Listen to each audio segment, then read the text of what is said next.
السلام عليكم خوتي الجزائريين. اليوم غادي نهضر على واحد البنادم اللي هو رئيس الحزب الأراضي.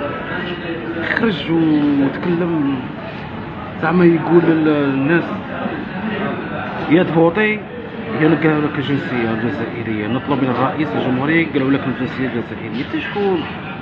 رب العالمين ما فهمتش والله. انا نقول الاحزاب ما فهمت والو والله. انا في 2026 رب العالمين بعدا بين نقعدو كيما هكا.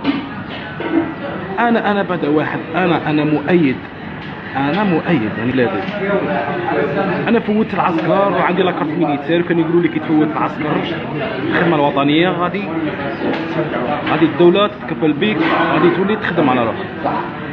راني في 3 سنين، راني داخل في 4 سنين ما كان والو.